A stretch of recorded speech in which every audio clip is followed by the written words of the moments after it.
حدیث نمبر 96 عن عبد الله بن عمرو رضي الله عنه قال يأتي على الناس زمان يجتمعون ويصلون في المساجد وليس فيهم مؤمن رواه ابن أبي شيبة والحاكم وقال الحاكم هذا حديث صحيح الإسناد على شرط الشيخين. حضرت عبداللہ ابن عمر رضی اللہ تعالی عنہ روایت فرماتے ہیں، وہ کہتے ہیں، ان کا قول ہے، یہ حضور کا فرمان نہیں، ان کا قول ہے، حضرت عبداللہ ابن عمر کا،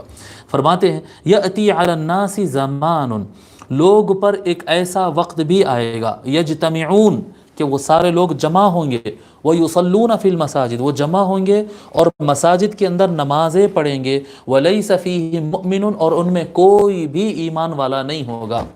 اللہم احفظنا، اللہ تعالی ہماری حفاظت فرما، اللہ تعالی ہمارا جمع ہونا ایمان والوں کا جمع ہونا بنائے، اللہ تعالی ہمارا نماز پڑھنا ایمان والوں کی نماز بنائے، کہ ایک ایسا وقت آئے گا لوگ جمع ہوں گے، بڑی تعداد میں لوگ جمع بھی ہوں گے، مساجد آباد بھی کریں گے، نمازیں بھی پڑھیں گے، کسی کے دل میں ایمان نہیں ہوگا، سب بیمان لوگ جمع ہوں گے، سب متکبر لوگ جمع ہوں گے، سب فسادی لوگ جمع ہوں گے اور نمازیں پڑھیں گے. اللہ تعالی ہماری حفاظت فرمائے. رواہ ابن ابی شیبہ والحاکم، اس کو ابن ابی شیبہ نے المصنف میں اور امام حاکم نے المستدرک علی الصحیحین میں روایت کیا، اور امام حاکم نے کہا ھذا حدیث صحیح الاسناد علی شرط الشیخین، یہ حدیث صحیح سند کی ہے، امام بخاری اور مسلم کی شرائط کے مطابق صحیح حدیث ہے.